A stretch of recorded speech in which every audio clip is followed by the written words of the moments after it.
And thanks for the invitation to come speak to you tonight. Myself and many astronomers within the international community are extremely excited about the upcoming launch of the James Webb Space Telescope, which is scheduled for December 22nd. So just to tell you a little bit about myself before I start, I am an astronomer at Space Telescope Science Institute.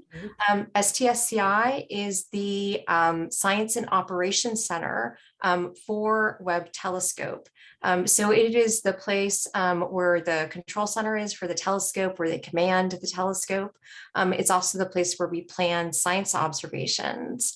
I myself joined Space Telescope in 2008, specifically to work on Webb Telescope. And at that time, I joined as a MIRI instrument scientist, and the telescope was slated to launch in 2014. So it's been a really long journey. Right now, as was already mentioned, I am the lead for the science policy group for JWST.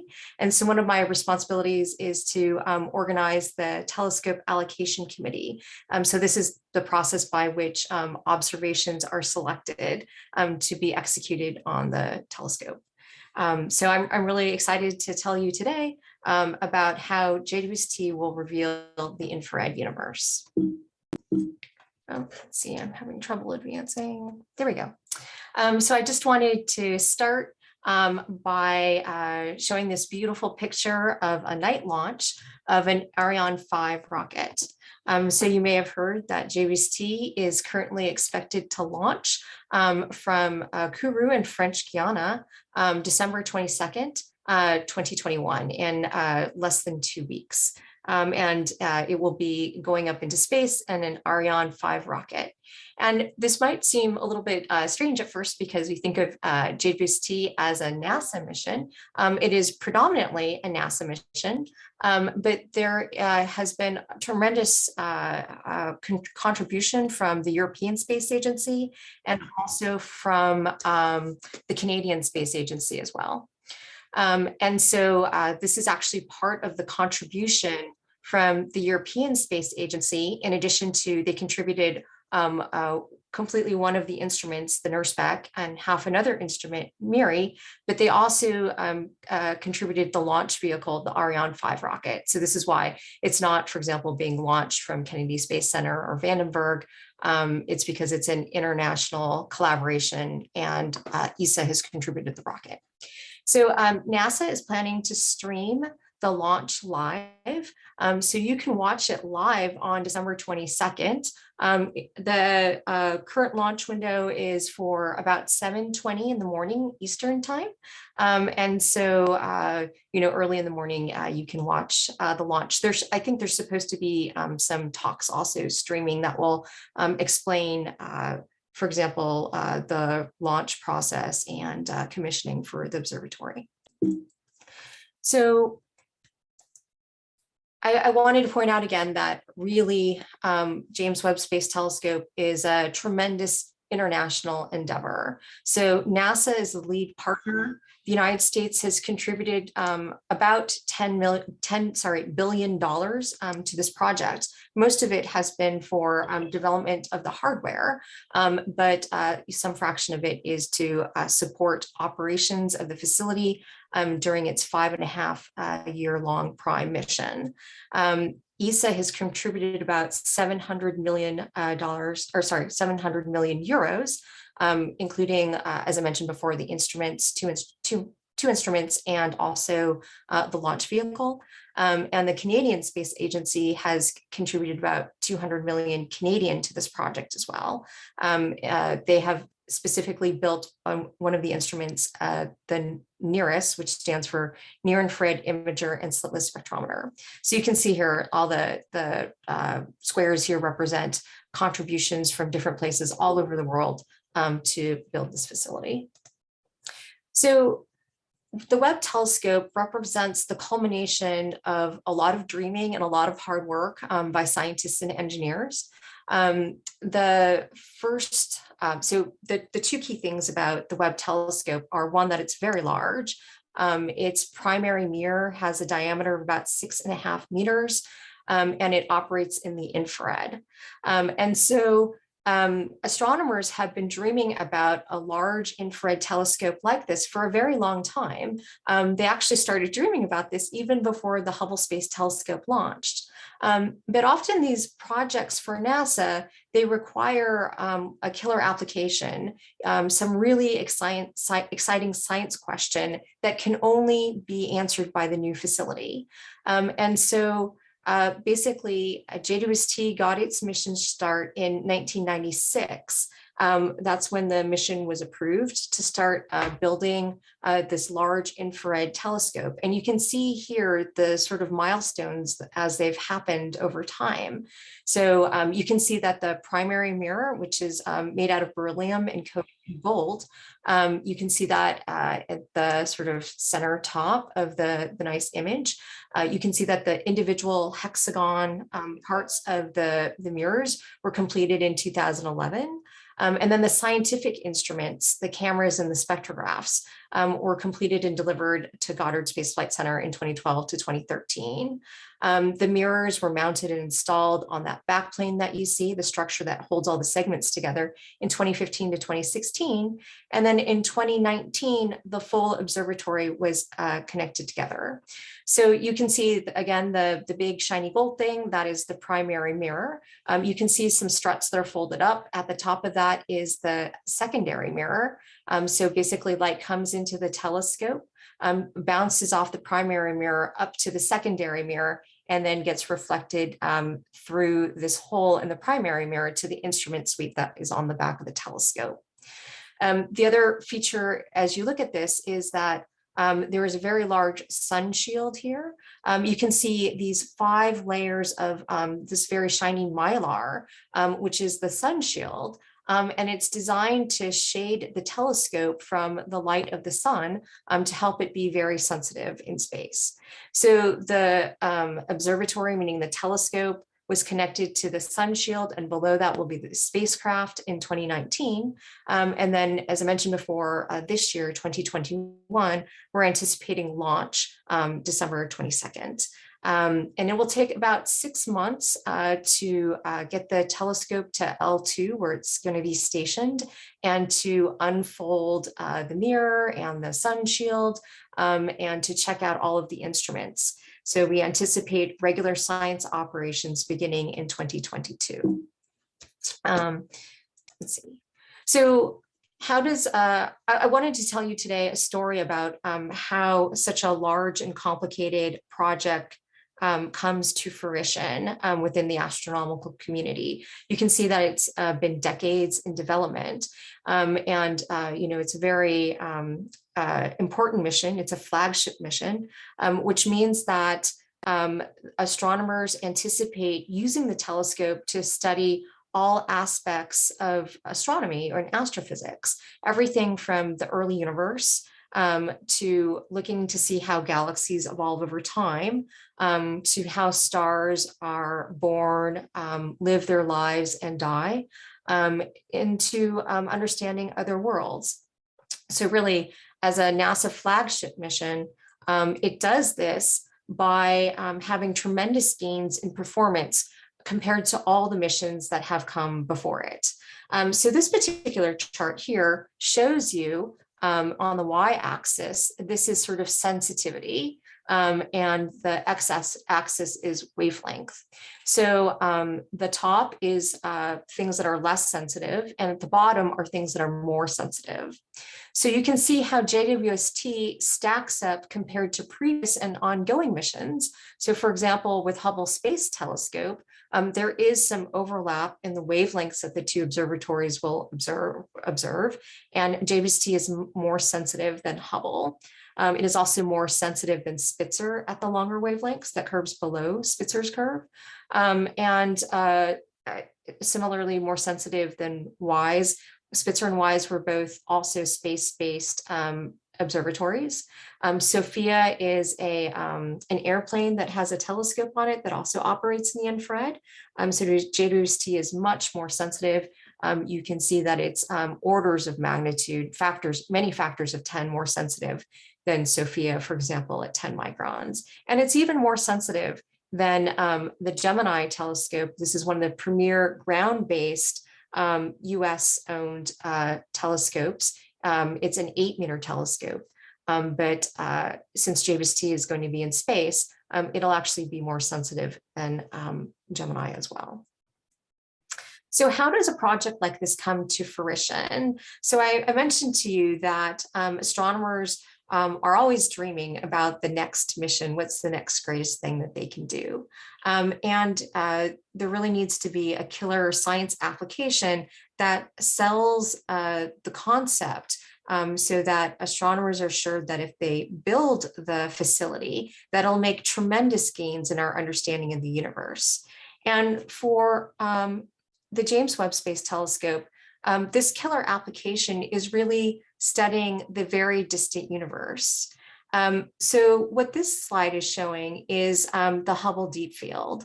So Hubble originally launched in 1990, and one of its projects fairly early on was the Hubble Deep Field in 1995. And the Hubble Deep Field was an opportunity that was taken by the director to stare at this position in the sky. Let me replay this again. That's just above the Big Dipper. And we're just zooming into where the Hubble Deep Field is compared to the Big Dipper. The area on the sky that Hubble could image at that time was pretty small. It's 1/40th the size of the moon. And the key thing here was that this area that they were studying was at that time thought to be blank. There was nothing that was known in that part of the sky.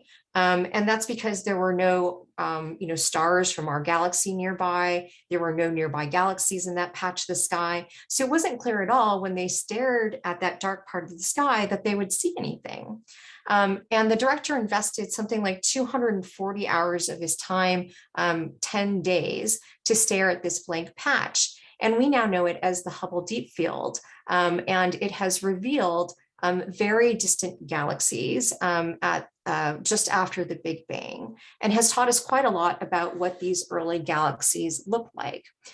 For one thing, when you look at this picture, it actually turns out that nearly everything in this picture is a galaxy. There are only about 3 exceptions. So you can tell the stars from the galaxies because they have these diffraction spikes, these little crosses associated with them that tell you that they're spatially unresolved points of light, so stars.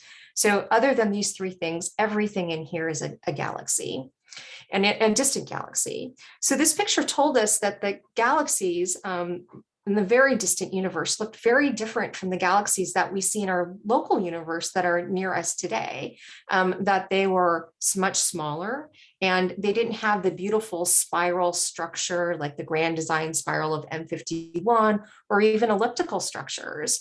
And so it told us that galaxies probably formed from the bottom up, so little things assembling into bigger and bigger things. It also told us that star formation was more active at distant times. And so star formation is actually slowed down since these distant times. And so it tells us that one day stars will cease to form and the universe will grow dark. So how do we know that we are looking at galaxies at the beginning of time, like after the Big Bang? Well, we know this because these galaxies are very distant. They're very far away.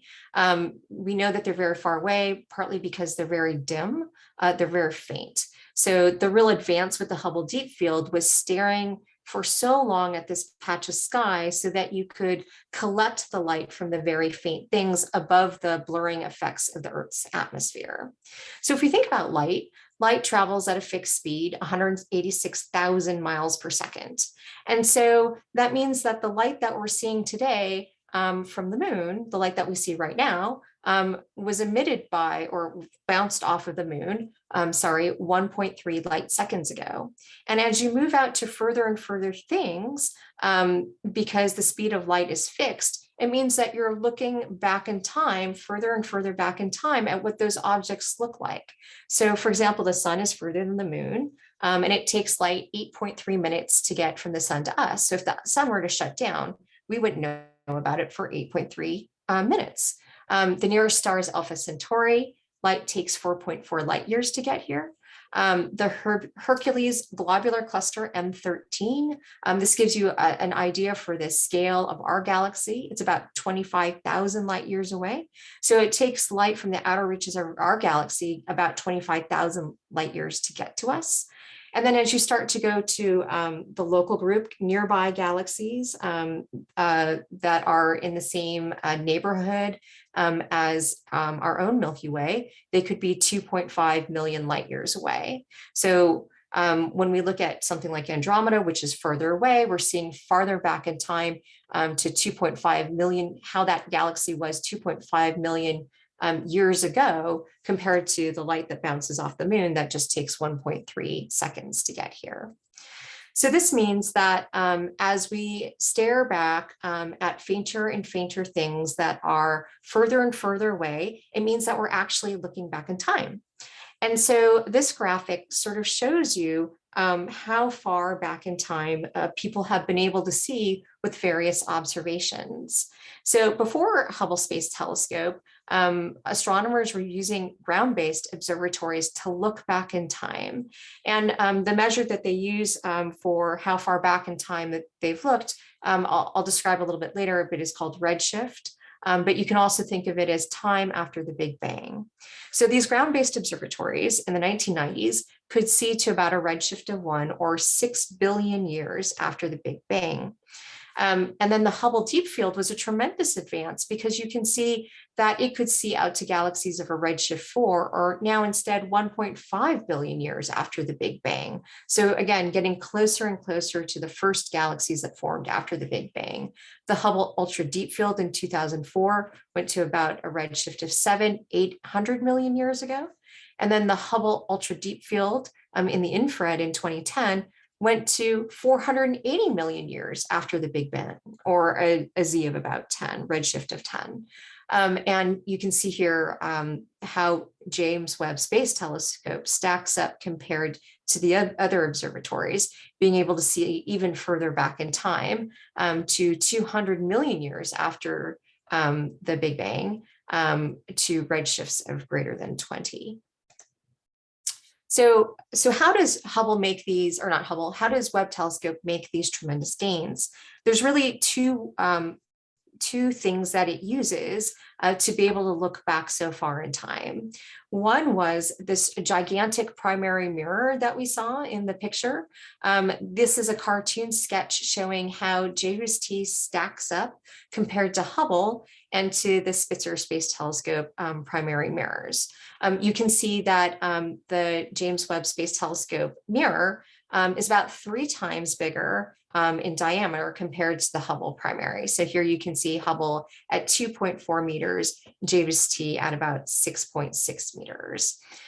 Because the diameter is bigger, it also means that the area of the telescope is bigger. And so you can think of these telescopes as light buckets that are collecting photons from these galaxies at the edge of time. And so the bigger your light bucket, the more photons that you collect from the galaxy and the easier it becomes to detect. And so you can see that even though JWST is about 3 times bigger in diameter, it's more than 5 times bigger in the collecting area. So it's much more sensitive. But despite being so much bigger in mirror size, the actual size of the telescope in terms of its mass and its volume is actually not so different from Hubble Space Telescope. So this really required a leap in our ability to engineer telescopes to make this leap between Hubble and JWST having the fixed mass and volume. So one of the ways, of course, is through this multi-segmented primary mirror. So Hubble primary mirror is a monolithic piece of glass. You can see the backup mirror in the Smithsonian Air and Space Museum, but the JWST primary mirror is actually collected is actually a number of segments, hexagonal segments that are put together and then phased to act like one solid piece of glass as it's one mirror. But because it's actually multiple pieces, you can fold it up to put it into the fairing of the rocket. And then also the mass constraint too, it's actually substantially lighter than Hubble telescope. So this is just a reminder of where the infrared is located in the electromagnetic spectrum. And so you can see the visible light shown as a rainbow here. This is the light that our eyes are sensitive to. And this is some of the wavelengths at which the Hubble Space Telescope operates in the visual. It actually extends to shorter wavelengths where the light is more, the waves are more compressed. This is the ultraviolet. And it also extends to longer wavelengths where the light is more stretched out to the near infrared. So you can see it goes from 90 to 2,500 nanometers, or about 2.5 microns. Another previous mission is the Spitzer Space Telescope. Spitzer operated between 2003 and 2009, and it was really an infrared telescope. It operated between 3 microns and about 160 microns.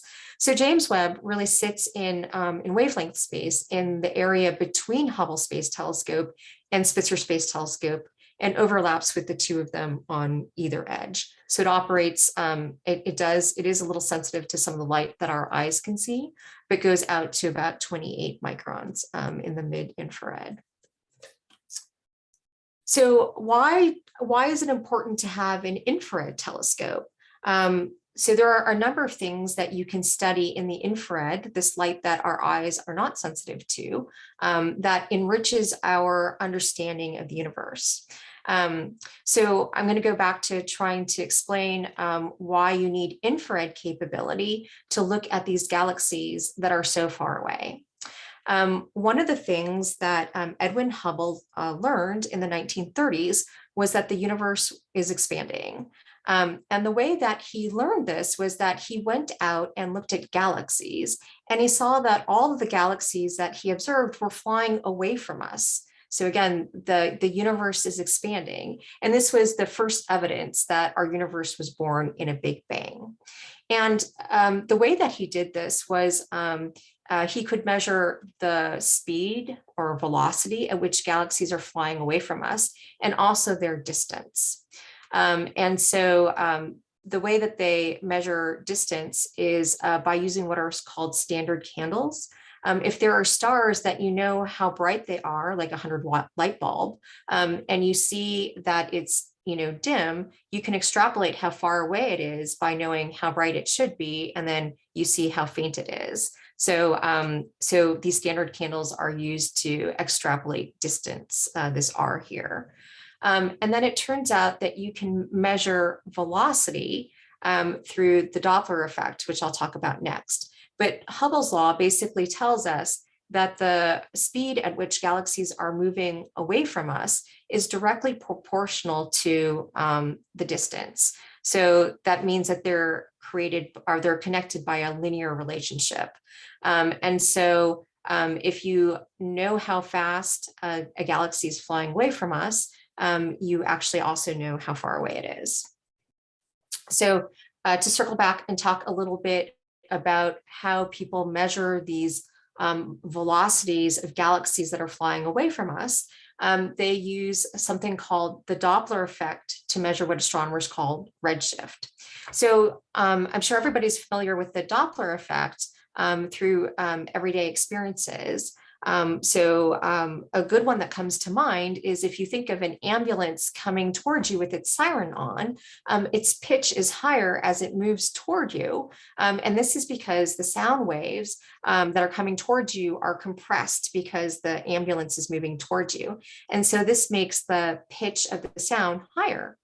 And then as the ambulance is moving away from you, the sound waves stretch out to longer wavelengths. And this makes the siren sound like it has a lower pitch. So the same thing happens not only with sound, but also with light. And so with these galaxies that are flying away relative to us, instead of hearing a lower pitch from the ambulance moving away from us, the light is stretched out to longer wavelengths, and it's called a redshift. So on the left-hand side of this chart, I have an example of what an emitted spectrum might be from a galaxy. And you can see a distinctive pattern of these dark bars, they correspond to absorption from various atoms in the galaxy. And so we know when we look at these atoms in the laboratory, we know the wavelengths at which they have these transitions. So these are typically electronic transitions where the electrons in the atoms will go from a high energy state, for example, to a lower energy state that would cause them to emit light, or vice versa, from a low energy state to a high energy state, they would absorb light. But this distinctive fingerprint of lines on the left-hand side is caused by whatever the composition or the abundance of the galaxy is. So what Hubble did was, when he went out and looked at the spectra of galaxies, he saw something that was more like the spectrum on the right, which is that you see the same fingerprint of lines, but they're all shifted to different wavelengths. They're all shifted up to longer wavelengths. And so this is the observation of redshift, which can then be used to figure out the velocity at which the galaxy is flying away from us. So this redshift that I was referring to the previous charts it's the observed wavelength. So where we actually see it minus where it was emitted divided by where it was emitted. Oops, sorry, I went too far. So the fact that galaxies, distant galaxies, are flying away from us at tremendous speeds, and so their light is redshifted, means that light that they create or they emit in the visible is redshifted into the infrared. And so this is one of the challenges with Hubble Space Telescope and looking at very distant galaxies, is that the light that the most distant galaxies emit gets redshifted out of the wavelengths that Hubble is sensitive to. And so that's why you need an infrared telescope to be able to see these very, very distant galaxies. This chart here tries to show you for different atoms what the change is in their wavelength depending on the redshift of the galaxy, or how fast it's flying away from us, and so how far away it is. So H alpha and H beta here, they represent hydrogen transitions, atomic hydrogen transitions. The O3, this represents an oxygen transition. And you can see that all of these lines converge at a redshift of 0 is where we live today. You can see the light from all of these transitions comes out, at like 500 nanometers to 1,000 nanometers, so between half a micron and 1 micron, and that as you increase in redshift, these lines appear at different wavelengths. So you can see the wavelengths are on the x-axis. So if you go out to a redshift of 2, what had been originally at maybe 0.7 microns is now at something more like 2 microns. So this is just demonstrating that, as you go further back in time to higher and higher redshifts, these atomic diagnostics get redshifted into the infrared 1, 2, 3, 4, and 5 microns. And so these are the wavelengths that JWST's instruments are sensitive to. These names are just the names for some of the instruments. NIRCam, for example, is one of the primary imaging instruments. NIRSpec is the primary spectrograph, and NIRISS does a combination of imaging and spectroscopy as well. So there's actually going to be a tremendous lot of work done staring at blank fields in the sky, or even the Hubble Deep Field, try to peer further back in time in those fields to see past the galaxies that Hubble detected to things that are even further away. So just like the Hubble Deep Field, there'll be lots of images that are taken with these deep stares. And so this chart here shows you a comparison of some of the planned JWST observations for the first year compared to the existing Hubble observations. So the area on the sky is shown on the y-axis. So things that cover a large amount of sky are at the top, things that cover a relatively small amount of sky are at the bottom. And then from left to right, this is showing sensitivity. So on the right-hand side, this is staring deeper, becoming more and more sensitive, whereas on the left-hand side, it's brighter. So you can see in general that these JWST surveys compared to Hubble, for example, Cosmos W compared to Candles D, that they are larger, they tend to be larger in area for a particular sensitivity. And then they're also, they go deeper than the Hubble ones. And so this is really what is going to enable JWST to probe the era of the first galaxies and to push beyond Z of 10 and to study the very beginning of our universe once the first stars and galaxies were assembled. So in addition to imaging observations, there will also be spectroscopic observations. So in this case, there's a grism or a prism. There's some element that disperses the light into a spectrum. And that's really important for looking for those atomic lines to measure the redshifts of those galaxies and to really nail down how far away they are. And so this chart here shows you just how many galaxies, particularly distant galaxies, are going to be studied spectroscopically with the Webb telescope in the first year of operations. So you can see that there's just going to be thousands of galaxies for which distances, redshifts are going to be measured. And they're going to be able to measure the redshifts of very different distant things, redshift 7 and beyond. And so that'll really enable people to understand the physical properties of galaxies all the way to just after the Big Bang. So I wanted to move on to talk a little bit about other reasons for why we observe in the infrared. Another reason that we observe in the infrared, not just for seeing distant galaxies and seeing redshifted distant galaxies, but in the infrared, we're also sensitive to heat. So you may be familiar with cameras, for example, that the military uses that detect heat. So like night vision goggles or, various different cameras. So that the same thing is at work for these instruments on James Webb Space Telescope. So this is a visual and infrared picture of me and my friend Aki. You can see us in visual light. So this is the light that our eyes are accustomed to, and so we look pretty normal there. But then if you look at us in the infrared, that's the picture on the right, you can see that this is really a heat map showing where things are warm and where they're cold. And so you can see, for example, that our foreheads are hot and that our hair in our name tags are cold. And so the same principle will be at work, that James Webb Space Telescope will be sensitive to heat.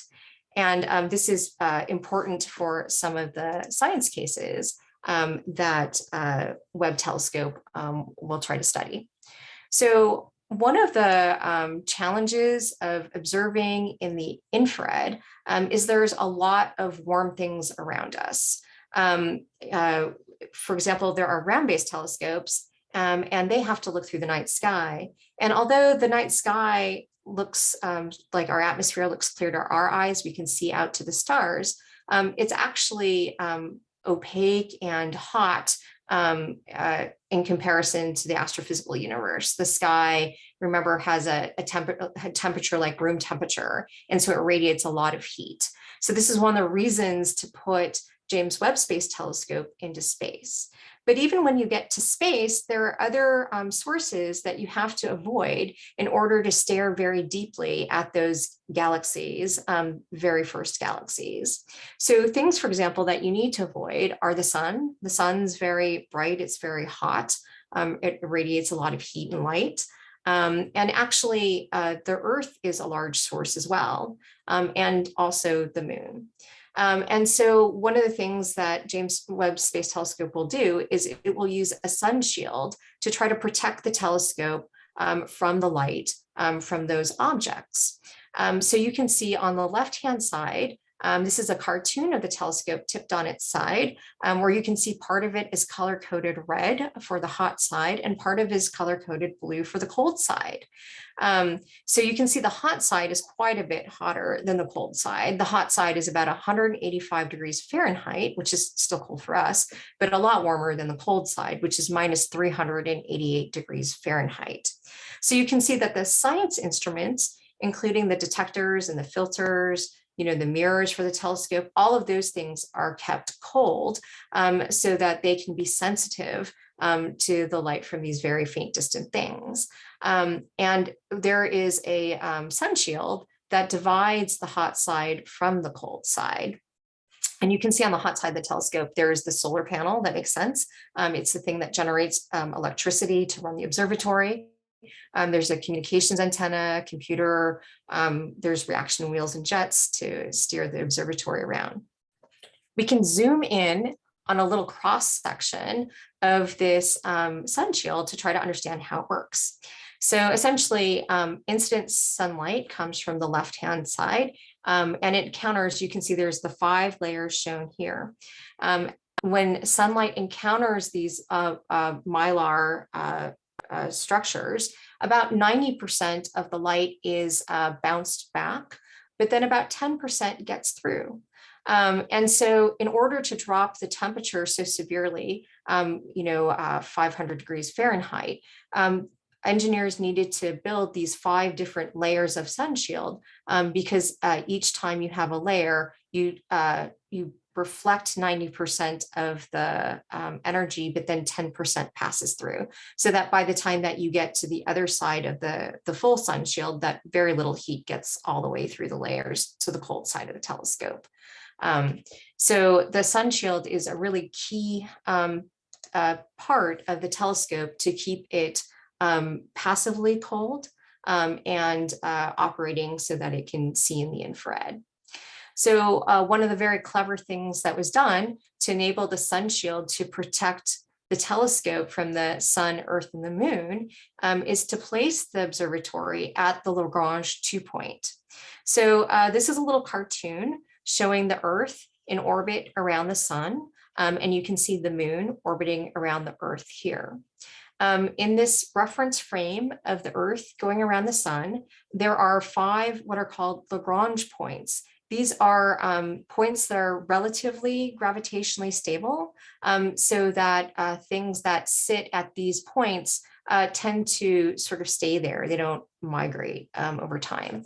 So if you're familiar with Jupiter, Jupiter has a collection of what are called Trojan asteroids. These are kind of like asteroids that are trapped into the L4 and L5 Lagrange points. And there's a recent mission by NASA called Lucy, which launched, I think, earlier this year, which is going to go study these Trojan asteroids at L4 and L5 around Jupiter. But there happens to be also this L2 point, which is very useful for James Webb Space Telescope because it puts the sun, the earth, and the moon essentially all in a straight line.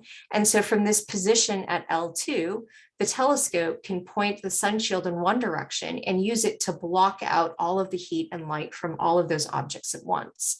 The telescope isn't going to strictly sit at L2, but it will actually slightly orbit around L2. So I wanted to tell you about a little bit more science for James Webb Space Telescope. So one of the science areas that I'm particularly interested in is star and planet formation. And this is where observing heat, for example, becomes very important. So this chart here shows how stars and planets form in our galaxy. So if you look at the space between stars, it's not completely empty, the space between stars and our galaxy. There's actually clouds of dust and gas. And so that's what's shown in the A panel here. These clouds tend to be very gas rich. They have 100 times more gas than dust. Essentially they're they have mass associated with them. So they want to, under their own self-gravity, tend to collapse. But there's also, some temperature associated with them as well, some heat. And so that creates a pressure, which for many of these clouds supports it against its own self-gravity. But there are cases, moving to panel B, where there's like a density enhancement. There's like a lot of material that's packed into a small place. And so in those cases, the pressure, the temperature can't support the self-gravity of the material. And so it begins to collapse under its own weight. And you can imagine that as this collapse is happening, that there might be a little tiny bit of spin associated with the cloud. And as everything is collapsing, toward the middle, you can think of like an ice skater that's spinning first with their arms out, and then they bring their arms in and they spin faster and faster because of conservation of angular momentum. The same thing happens in these forming stars. Essentially, they start spinning very rapidly. And so this supports the presence of a disk of material, of that gas and dust, out of which the planets eventually form. Initially, this disk and the protostar are enshrouded in an envelope of material, and material sort of passes through the disk onto the star, but can also be slingshot into these bipolar outflows. Over time, the envelope dissipates. We call this stage the protoplanetary disk phase, and we think that this is when planets form. An example of this is the star Titari, and so it's become sort of the exemplar. So people refer to those protoplanetary disks as Titari stars. And then over time, the dust and gas, either condenses into planets or is accreted onto the star, accreted onto the planets. And so essentially you get left over, a system where the gas is gone, you have a star, you have planets, and you might have like a lot of asteroids and Kuiper Belt objects that are left over from formation. So indeed, when you think of our solar system, the asteroid belt, when the solar system first formed, was about 1,000 times more massive than it is today. And so we think that the same thing probably happened. And then over time, there's an additional clearing out so that you just have the star and the planets. So so people are studying these protoplanetary disks. The pictures on the right, these are real data that were taken with the ALMA observatory. This is a millimeter wave observatory in Chile in South America. And these are really pictures of the dust in those protoplanetary disks. And what's really striking about them is that they have structures in them like rings and spirals. And people think that those structures may be produced by planets that are forming in these disks. And I think the other thing that's tremendous about them as well is that you see just a lot of variety in all the different kinds of structures that people see. No two of them look the same. So James Webb Space Telescope is expected to enrich our picture of these systems by studying that warm material in the terrestrial planet zone, which is really close in to the star in these particular systems. And it will provide an opportunity to detect really important molecules like water, CO, carbon dioxide, methane, to see whether or not those molecules exist in the terrestrial planet zone. So at the bottom here, this is a simulation of a spectrum for a protoplanetary disk. And the vast majority of these lines, they're emission lines that come from hot water vapor that has temperatures of like 500 to 1,000 Kelvin. And so we hope to really understand what chemistry is going on in these disks when planets are forming. My particular area of expertise is studying the slightly more mature exoplanetary systems, where a lot of this bulk gas has been dissipated, and you may have formed Jupiters, you may have already formed terrestrial planets, or maybe they're still forming, and then you have these more massive asteroid and Kuiper belts, and these are referred to as debris disks. And so in these systems, the gas is largely gone, but they're still quite dusty because you have so many asteroids and comets that they bang into each other all the time. And when they bang into each other, they grind down and produce little tiny dust grains that we're able to see. So one of my favorite examples of these systems is this particular exoplanetary system called betapictoris. Betapictoris is known to host at least 2 Jovian planets. And it was actually the disk that provided the first clues that there were planets in this system. The top picture is a coronagraphic image of Beta Pic taken with Hubble Space Telescope. So a coronagraph is an instrument in which you block out the light from the central star, and that lets you look for faint things that are adjacent to it. And so you can see here that there is this linear feature that goes right across the screen. This is an edge-on disk that is seen toward Beta Pic. Typically, when people look at these debris disks with more and more detail, they can see structures that tell them that there are planets there. So in the case of Beta Pic, it was the discovery of a warp of the disk, or this secondary disk, which is a little bit hard to see in this image, that's tilted compared to the primary disk. And it was thought that there was a companion there, like a very massive planet, for example, that was perturbing the asteroids and comets there, and creating this secondary disk that's at this different angle. So based on that discovery of the warped disk, people went out and started looking for planets in Beta Pic, and they actually did find them. About 15 years after the discovery of the warp in the disk. So the bottom image is, this is also Beta Pic. This is now a composite image. The blue parts are a ground-based image instead of the disk. And then superimposed on it are other ground-based images. You can see 2 point sources that were observed in 2003 and 2009. So this was actually a planet that was orbiting around the star. You saw it on the left side in 2003, it passed behind the star and then popped back out the other side in 2009. And based on the brightness and the age of this planet, we know that it's about 10 times the mass of Jupiter. And you can see it's located at 10 AU about. So it's much more massive and much more distant than the Jupiter in our own solar system. So there's a tremendous amount of variety in exoplanetary systems. So I've shown you a technique called direct imaging, where people plan to take pictures of planets and take spectra by separating the light from the star. But there are some other really clever techniques that astronomers use to study exoplanets.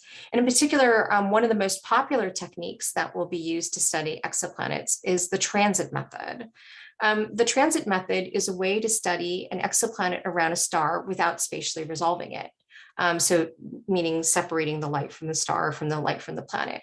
So in this particular case, what happens is the orbit of the planet around the star is seen edge on. So that means that the planet passes directly in front of the star at some point. So at some point it blocks out the light from the star. So this is called the primary transit. Primary transits are studied using all sorts of facilities, both on the ground and in space, like with Hubble Space Telescope.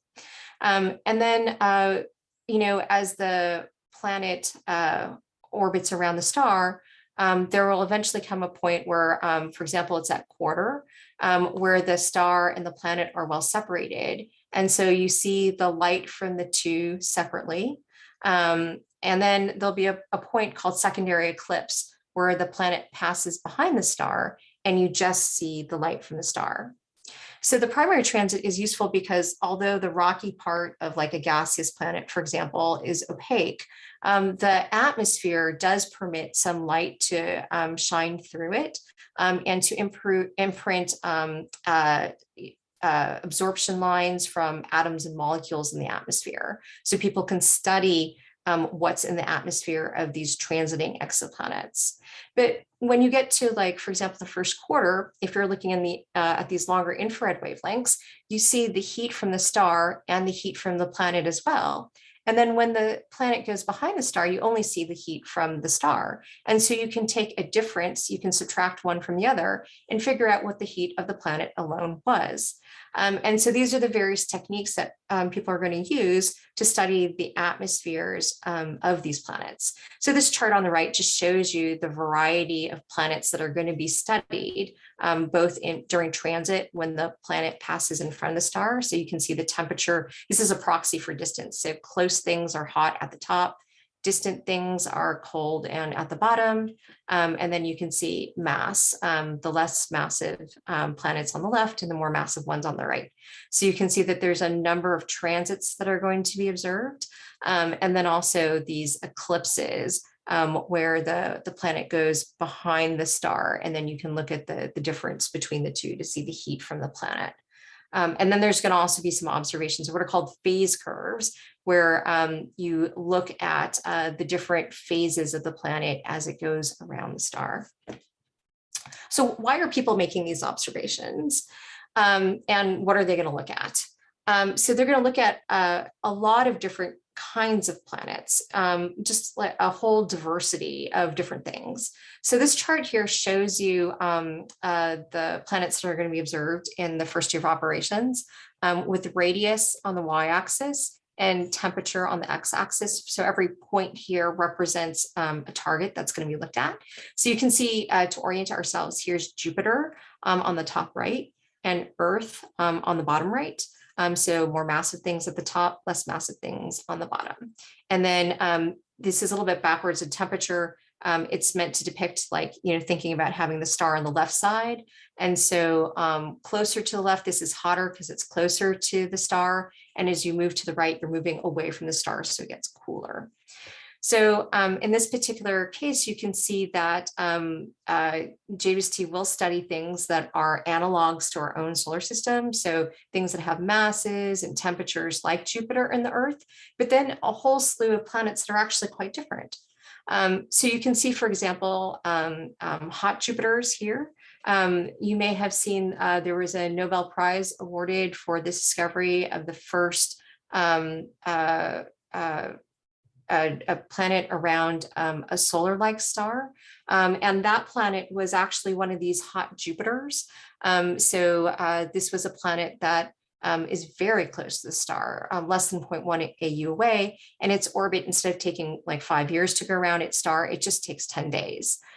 So you can imagine that these are good targets to study because they transit very often, and they're big, so they're very bright.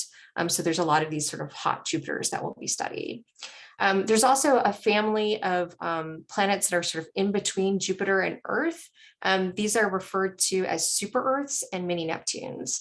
So super Earths are rocky planets like our Earth, but they're a little bit bigger, so maybe a couple times the size of our Earth.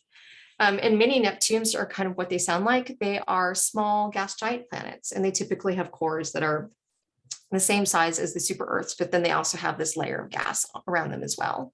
And you can see that some of these super Earths are really quite close to their host stars. And so they're described as lava worlds because they're so hot that rock melts on them. And so their whole surface would be lava instead. And so there's as I mentioned, there's a whole diversity of planets that will be studied in the first year. So what are people going to do when they study these giant planets? Well, they want to look at what molecules are in the planetary atmospheres. So just like with disks, they want to see water, CO, methane, carbon dioxide, acetylene, HCN, ammonia.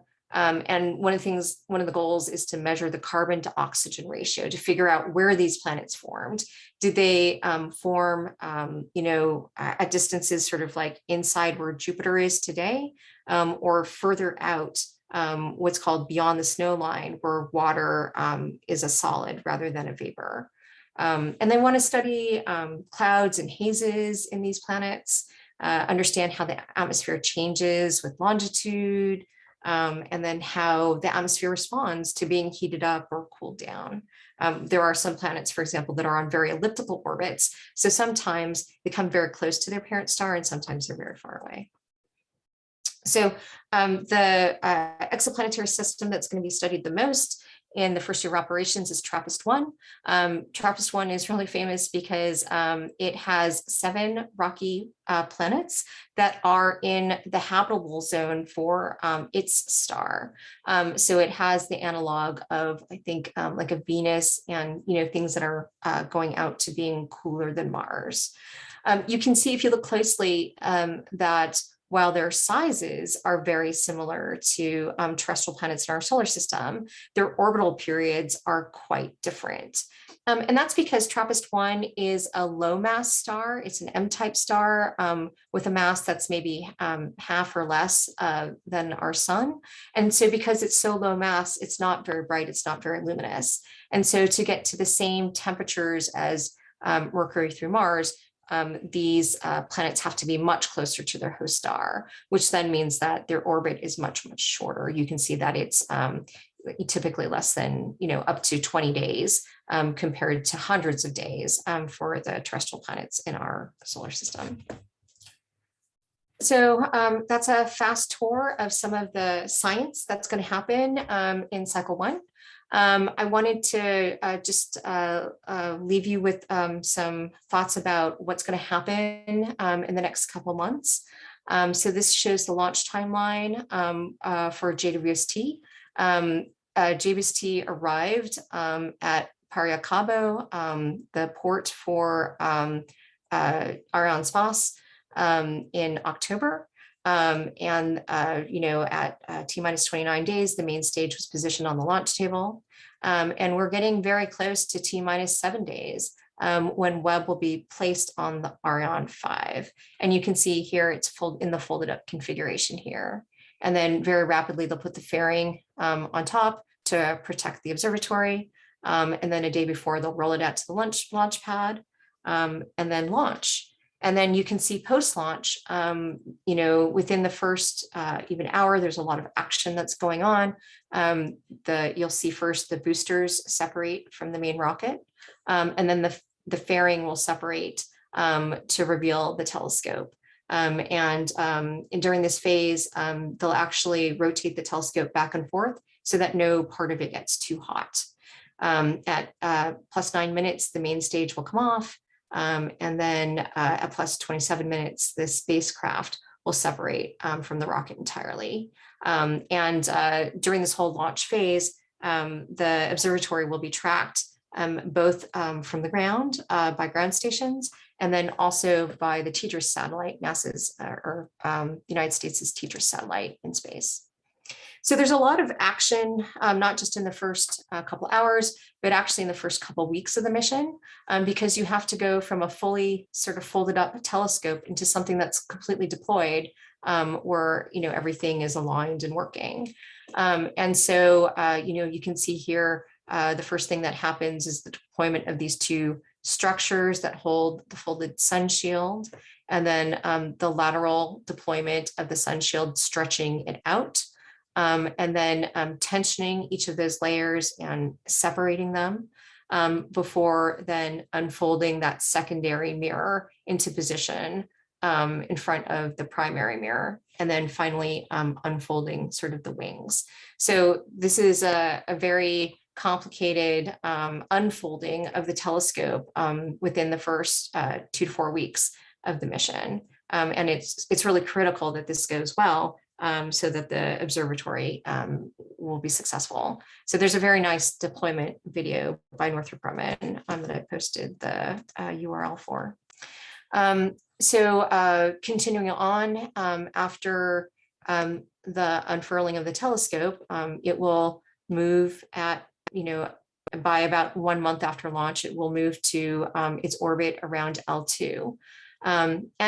It will take months for science observations to come down, not just because of the unfolding of the telescope, but also because of the needing to cool the telescope down. So remember, it launches at basically room temperature and then has to cool all the way down to essentially 40 Kelvin. And so it takes time for it to do that. The instruments, because they're infrared instruments, don't actually get turned on until 2 to 3 months, because they would just be swamped by heat before then. And then really the instruments get exercised at the end of that 6-month period at 5 to 6 months. And really at the end of that period at 5 to 6 months is when NASA will start taking some observations of astronomical objects, which will be released in June as the early release observations. And then once that period is over, then routine science observations will be taken or will be starting. And so that's the part that I am super excited about, and that astronomers across the world have really been waiting for. And so I was just going to stop here to say that JWST will revolutionize our understanding of the universe across all areas of astrophysics. We expect this to be a really exciting time as we learn more, and we expect there to be just absolutely beautiful pictures of the universe returned by this new facility. Thank you for your time and attention. I'm happy to take questions. Thank you, Dr. Chen. And yes, we've had several questions. The first question: when Hubble was launched, there was a problem with it, and it sounds like there will also be a critical period for the Webb telescope to get unfolded. You're absolutely right. That is the key point in the telescope. And one of the things about JWST that is different from Hubble, Hubble was in low Earth orbit, and so astronauts were able to, as you remember, to go to Hubble and to basically give it a pair of eyeglasses because the mirror was initially out of focus, and so that's enabled Hubble to be tremendously successful. So you're absolutely right. There's a lot of risk associated with the deployment of JWST because it's going to be so far away at L2. So I would say that this is a really stressful time for astronomers as we wait to see how it deploys. The mirrors themselves have a lot of controls associated with them. So the shape of them can be changed by pistons essentially on the back of the mirror that JWST won't have the same sort of focus problems that HST had because you can control the shape of the mirror. And that's indeed something that they will do during regular operations is they'll check the focus of the mirror and tune the mirror every couple of weeks initially. They hope it'll be more stable. But there is this sort of outstanding question of there have certainly been space-based telescopes where things have gone horribly wrong. And there is risk with this. Yeah. Here's another question. If there were 2 of these Webb telescopes, are there things that you could do that you can't do with only one? There are some kinds of science that would be really there are 2 ways that I can think of 2 telescopes being helpful. One is that if you have them relatively far away, they provide slightly different pictures of the universe. And so there are some events for which having those 2 perspectives, because one thing will happen at one time in one place and another time in another place, that timing difference can constrain. And I'm trying to think of I know that there are exoplanet examples of this, and I'm struggling right now to remember exactly what they are. But certainly there are cases where having those 2 perspectives can be helpful. There are also interferometers that people use where basically instead of having a solid aperture, instead they have 2 telescopes that are separated by some distance, right? And the advantage of those is that they see the fine detail and structure of something of the scale of the distance between the 2 separate telescopes without being something that's absolutely gigantic. So this is a common technique that's used in particularly millimeter and radio observations. So for example, the Very Large Array is an interferometer that allows them to see fine structure without having a large field aperture. Would the Nancy Grace Roman telescope be able to complement the Webb telescope? So you're absolutely right. Nancy Grace Space Telescope, or Nancy Grace Roman Space Telescope, is expected to overlap, and it is a complementary facility, absolutely. And so it is a visual telescope, much like Hubble. The difference with it, though, is that it has an enormous field of view. And so one of the areas in astrophysics that's becoming very popular now is what's called time domain astronomy. So, recognizing that things change over time, right? So you can think of like supernova explosions. There's been a lot of really exciting physics discoveries with LIGO, the gravitational wave interferometer, where they have found colliding neutron stars. So there are these events that take place in time. And so one of the things that people are going to be studying is basically how the sky, how the astronomical objects on the sky change with time. And so I would say that that is probably one of the real strengths of Roman, is this sort of ability to study large areas of the sky and then to look at the time behavior. So like the large areas of the sky, for example, you can think of as in terms of studying like the large scale structure of the universe. So like, for example, there are clusters of galaxies, there are voids, and that structure tells you something about the overall, birth of the universe, how, different cosmologies for like what happened after the Big Bang. So Roman is expected to be highly complementary to Webb. Yes. Webb has a very small pencil beam field of view. So it studies things very, sensitively. It can go very deep, but it can only do it over a very small area on the sky. The next question is, you mentioned first galaxies. What is a first galaxy? What does it mean for something to be the first galaxy? So basically, if you think back to the Big Bang, basically, there was all of this energy, in this explosion. And initially, it was this very hot plasma, right? And as the universe expanded and cooled, it first, formed all of these it was opaque basically when it was a plasma. And then basically what happened was this plasma of ionized atoms, eventually cooled down so much that the electrons could be bound to the protons, to form atoms, right? And that's the point at which, essentially, things could become cold and clumpy enough that you could form the first stars and the first galaxies, perhaps. So that's sort of what sets the first generation of stars. The first generations of stars actually did something really important, which is called reionization.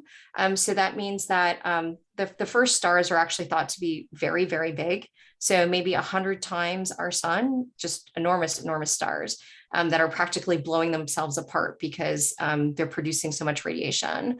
And all this radiation went into, this region between stars, and what's called reionized the universe. So, it broke apart, the constituent atoms back into electrons and protons again. And so that's sort of what sets the first galaxies as, things that were formed in this epic, the first stars, and then those stars that created reionization, and then the first galaxies in this region as well, in the region of time.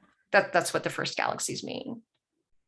Another question, how does this telescope relate to the telescopes that are strategically placed all around the world to look for any activity, any changes in the sky?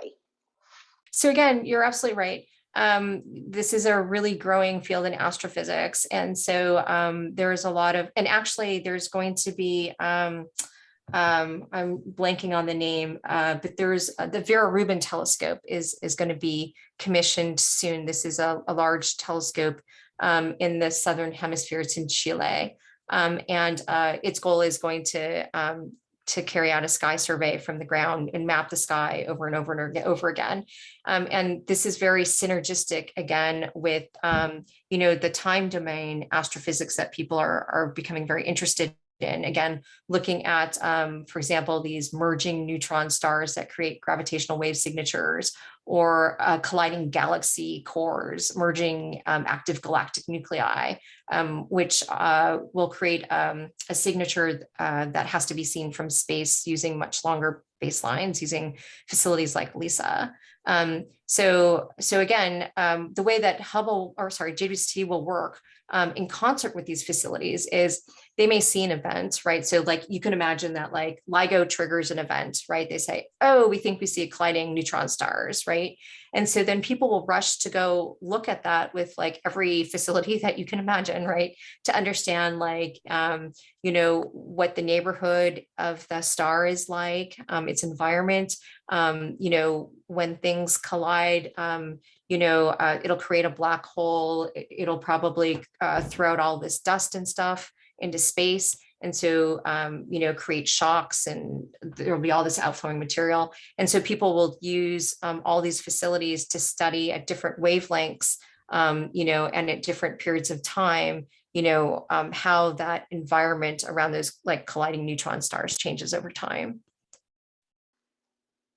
Someone is asking what the images will look like that the public sees. Yeah, that's a great question. So I don't know if people have thought very much about like the color maps, but there'll certainly be images with the same fine detail. And then the things that you'll notice are, one thing that I didn't talk about is in the infrared. Another reason why we look in the infrared is because of its ability to see through dust, right? So if you look at these clouds of dust and gas that I described, often you can see them in the visual because they blot out the stars behind them. So they just look like a dark blob, in front of the stars. But, in the infrared, you can start to see through the clouds, into the hearts of the clouds, to seeing what's forming inside them. And so it gives you a very complementary picture that will look different compared to the visual, because you'll be able to see in deeper. Another question. Does everyone who goes into this field today get a degree in astrophysics? What is the difference between an astrophysicist and an astronomer? Oh, I don't really think that there is much. Yeah, I mean, I know that astrophysics is, maybe when you combine using maybe some applied physics to astronomy, but in truth, astronomy is a very interdisciplinary field. And so, some people focus more on chemistry. There's even some people that are interested in astrobiology. I would say, like, for example, when I was an undergraduate, the difference between an astronomy degree, I went to Caltech. So the difference between a Caltech undergraduate astronomy degree and a physics degree was 2 classes, right? So instead of taking a lab class, where you looked at radioactive materials in the lab, instead you went up to the telescope on the roof and looked through the telescope, right? So it's particularly at the undergraduate level, astronomy physics is very overlapping. And then when you get to the graduate level, most of the things that you learn are what you would consider applied physics. So like magnetohydrodynamics, radiation, all these things. It's really kind of like an applied physics. Someone would like to know how close the Webb telescope will get to the sun. So it will stay at L2. That's the design. So if we go back to that chart, let me see if I can find it.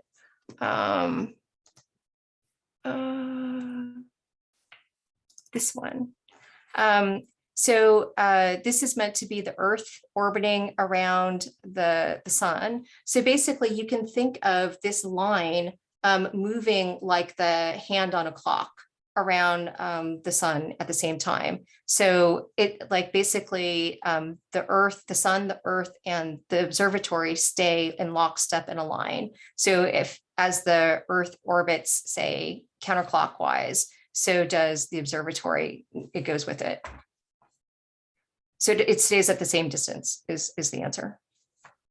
We have another question. How long will the telescope last? That's actually a really excellent question. And we don't know the answer to that yet. It is built with the requirement that it operates for 5.5 years, but there's a good chance that it will be able to operate for much longer. The key question is there is one consumable on board the observatory. Basically, the observatory has these rocket thrusters, you can kind of think of them. And basically, this picture here where it's orbiting around L2, essentially it uses these thrusters to keep the observatory in orbit around L2. So that's the consumable. But the hydrazine that's used to maintain this L2 orbit is actually also used to help insert JWST on its way to L2 as well. So the Ariane 5 gives it a giant push. But there's some amount of fine tuning that can be done with the observatory's thrusters. So if the Ariane 5 does a really great job, then they don't need to use any hydrazine, and it can all be reserved for station keeping at L2. And that would give the observatory the longest lifetime. So in that kind of scenario, I mean, the observatory could last well beyond 10 years. So we'll know within the first couple days how much hydrazine was used to get it on its way to L2 and about how long the mission lifetime will be. But until then, we don't yet know. Here's a question. I heard they've recommended to shut down the SOFIA telescope. Do you think that's really going to happen? Well, that's a really good question. Right. So actually, I was recently I served on a committee to help SOFIA make its arguments to NASA to continue to operate. So just as a little background, so SOFIA again is this telescope on an airplane, and all observatories have sort of a nominal prime mission where they're guaranteed to operate through some amount of time. So for SOFIA, that prime mission ended at 2019. So I think that was something like maybe 10 years of operations or so. But SOFIA was designed to go for 20 years, right? And the great thing about it being an airplane is that you can fix things when they're broken, you can build new instruments and put new instruments on them. So the key problem for NASA has been that SOFIA is extremely expensive to operate. So the annual budget for SOFIA is actually, I believe it was about $85 million a year, which is commensurate with the budget for Hubble Space Telescope. And so when you're talking about a mission that's that expensive, NASA has an expectation for the scientific return for the observatory. So if you look at Hubble, for example, it's been in space for a long time. People are really familiar with the data. They're really good at not just getting new observations, but looking at the old ones and writing new papers. And so astronomers produce something like upwards of 500 papers a year, new papers a year on Hubble data, right? And for the same cost, SOFIA is producing about 50 papers. So that's 10% the number of papers as Hubble. So, it's kind of understandable in that it's not as mature an observatory as Hubble. And so they're just not as productive yet. And then the other problem too is that because they're on an airplane, there's a lot of airplane maintenance costs that, like, once you put something in space, like space observatories don't incur. So it's a little bit of an unfair comparison to compare SOFIA to Hubble, but that's kind of why the senior review, why the decadal survey, the Astro 2020, made this recommendation to cancel SOFIA, because they felt it was underproductive for its cost. But SOFIA, they want to keep going, and they're fighting for their lives. So basically, once you exit the prime mission, then you write a proposal every 3 years to NASA to keep your facility going. And so SOFIA is actually in this process right now of writing a proposal for what's called senior review for another 3 years of operations. And they're really asking NASA to be given the opportunity to submit their proposal, which they feel is a really strong case. And if NASA lets them do that, they would submit their proposal in March of 2022. And so they would find out sometime next year whether or not they would be approved for another 3 years. Because otherwise, as you point out, the Astro 2020 recommended cancellation and to end SOFIA, sometime in 2023. One last question. the orbit the telescope will be in, are there other objects in that same orbit? L2 is a place where essentially it's a not uncommon place for like astronomical instrumentation to go. The Herschel Space Observatory was at L2. I think Gaia was at L2 as well. But there's a number of facilities that do go to L2. It's quite large. So there's no worry that things will collide with one another. And then over time, when the thrusters run out of fuel, it's mostly stable, but it's a little bit astable. And so what will happen is eventually the telescope will drift away from L2 and leave that spot. So it's not very crowded there. So we don't expect there to be any collisions or anything like that.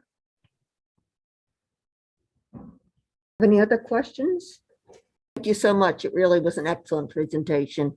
My pleasure. I hope we'll have exciting observations to share in June. So, all right, bye.